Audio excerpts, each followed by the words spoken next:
Hospital room at UPMC Mercy. Hey, Sean. It's Matt. We're praying for you, thinking of you.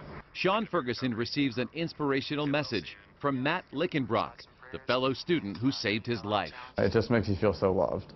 And, you know, when I heard about the prayer service and, you know, just how spontaneous it was and how many people were there. Matt visited in the hospital and met Sean's family, his parents, Mark and Sue, and his sister, Tara, Sean's best friend, his rock, he says.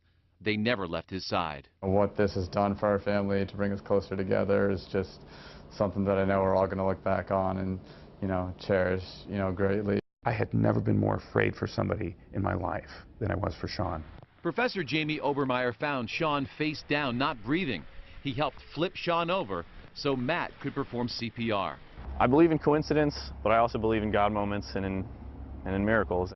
Matt says he still can't believe the series of events leading up to saving Sean's life in this campus parking lot. You go up and press a button, and it tells you, you know, where to place your hands. Matt showed me how he learned chest compressions at this CPR kiosk at the Dallas-Fort Worth airport.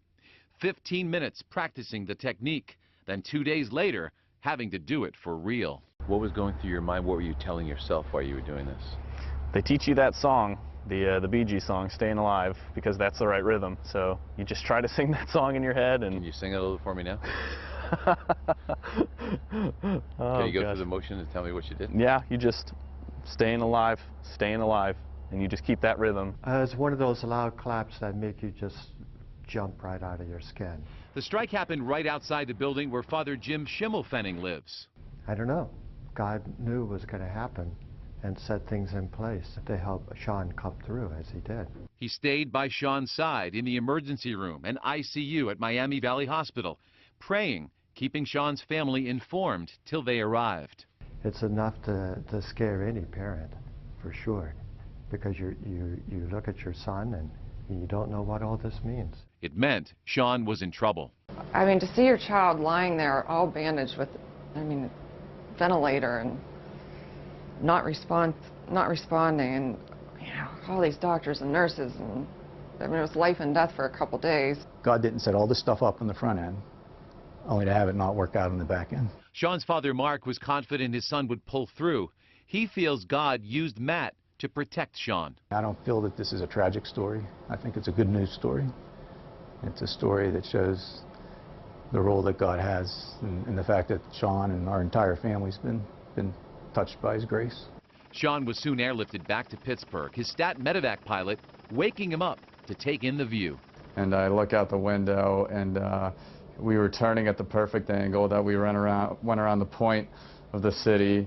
You could see the shadow of the chopper on the ground, and you could see PNC Park, Heinz Field, and just where all the rivers met. It was the perfect welcome home. There would perhaps have not been a welcome home had Matt not been at that Texas airport. But my God moment was in that airport, at that kiosk. Just an everyday occurrence ended up being very pivotal in a lot of ways.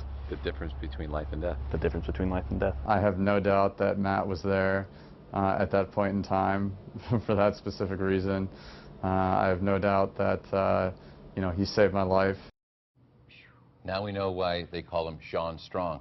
He wants everyone to know that he believes that God wants him to help other people now for the rest of his life.